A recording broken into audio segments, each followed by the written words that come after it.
ça, c'est une thématique qui a été travaillée depuis très longtemps, hein. Ça a commencé à la fin des années 90, sur lequel l'objectif premier, c'était vraiment de travailler sur l'efficacité alimentaire. Et puis, on se rend compte qu'avec ce besoin de réduire l'impact environnemental, eh bien, il y a une nouvelle vague qui est arrivée, avec plusieurs aspects, hein. Tout d'abord, quand on parle d'efficacité alimentaire, ça veut dire quoi? Ça veut dire qu'à même niveau de production, en apportant moins, on arrive à faire la même chose. Donc ça veut dire quoi? Ça veut dire des gains au niveau environnementaux.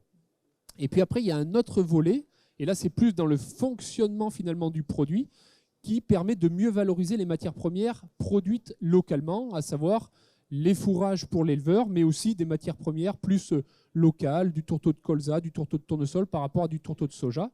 Et ça aussi, ça va avoir un impact significatif.